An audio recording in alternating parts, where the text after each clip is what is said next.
Hello everyone. Did you know that artificial intelligence, or AI, can significantly improve the way we solve optimization problems by combining data-driven learning with traditional mathematical techniques?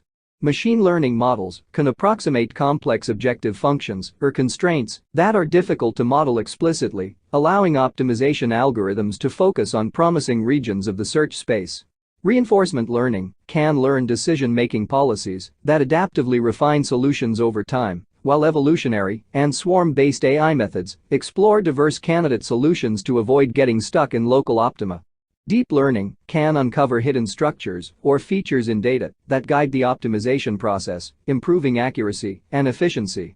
Hybrid AI optimization frameworks integrate classical solvers with AI components, such as surrogate modeling, predictive heuristics, or automated parameter tuning, to accelerate convergence and handle high-dimensional, nonlinear, or dynamic systems.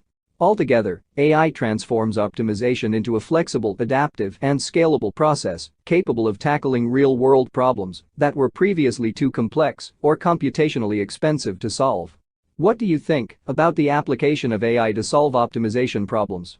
Please let me know by leaving a comment. Thank you for watching.